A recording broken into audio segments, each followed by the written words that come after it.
Hello, je vous retrouve pour la partie 2 des produits que j'ai achetés au Japon en skincare. C'est parti! J'ai pris également cette crème. Je l'ai achetée uniquement parce qu'elle a été virale sur les réseaux sociaux et que beaucoup de gens ont dit que ça les avait aidés sur l'apparence des cernes, etc.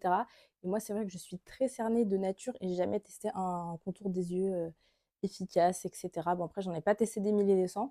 Mais du coup, je me suis dit, c'est l'occasion. Et honnêtement, c'est vrai que je la trouve très bien. Après, j'ai pas vraiment forcément vu une différence sur mes cernes. Mais par contre, je vois que mon dessous d'œil, il est bien hydraté. Du coup, j'ai l'impression que ça participe à donner un côté un petit peu meilleure mine. Ensuite, quand j'ai des petits boutons, j'utilise cette crème. Donc c'est pareil, ça c'est une crème qui a été virale sur les réseaux sociaux. Beaucoup de gens en ont parlé, donc je me devais forcément de l'acheter. J'aime beaucoup cette crème parce qu'elle permet soit de venir faire mûrir le bouton assez rapidement, comme ça après, il cicatrise, on n'en parle plus, ou carrément que le bouton ne passe même pas par la phase mûre et blanc et disparaissent de tout seul comme ça. C'est une crème qui contient des actifs un petit peu médicaux. Un actif qui fait partie de la famille de l'ibuprofène qui est là pour du coup diminuer l'inflammation et il y a un actif antibactérien. Donc si on veut retrouver des produits comme ça en France, je pense qu'on est obligé de passer sous ordonnance. Donc du coup ça peut être vraiment intéressant pour vous d'acheter ce produit si vous allez au Japon prochainement. Ensuite, donc quand c'est le matin, je passe à mon hydratant solaire. J'ai choisi celui de la marque Beauty of Joseon. J'ai pris la formule spéciale pour peau mixte à grasse qui est légère. Et honnêtement, je l'adore. Il est vraiment super bien. Je pense qu'on peut même se le procurer maintenant en France. On peut en mettre vraiment beaucoup et ça laisse pas du tout un fini blanc ou un fini collant, etc. Ça me fait pas de petits boutons alors que certains solaires, justement, parce qu'ils sont un petit peu gras et un petit peu collants peuvent avoir tendance à me faire des petits boutons dans la journée. C'est le soir, du coup, je termine ma routine par un hydratant.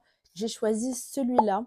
C'est pas vraiment une crème, c'est plutôt un gel. Ça me correspond parfaitement vu que j'ai la peau mixte à grasse. Et je pense que ce produit, il a l'air vraiment génial en base de maquillage. Je pense que je vais m'en dépoter un petit peu pour mon kit. On sent que ça vient vraiment hydrater la peau, donner un côté rafraîchissant. Et en plus, ça laisse un glow, mais vraiment magnifique.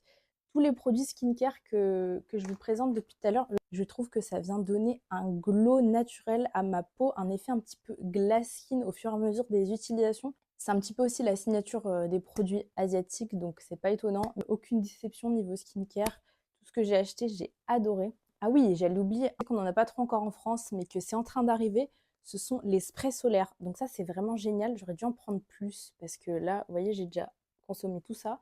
Ça passe assez vite. C'est un spray solaire pour venir s'en réappliquer pendant la journée ou quand on est à la plage, etc. Ça évite de devoir se tartiner de la crème là.